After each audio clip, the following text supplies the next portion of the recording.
আর এই পা বাঁচানো আছে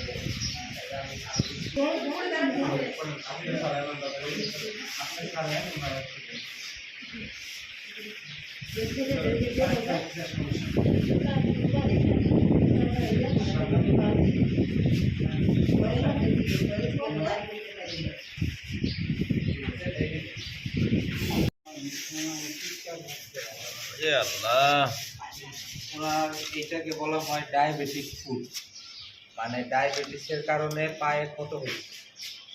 কথা বুঝতে পারছেন? হ্যাঁ।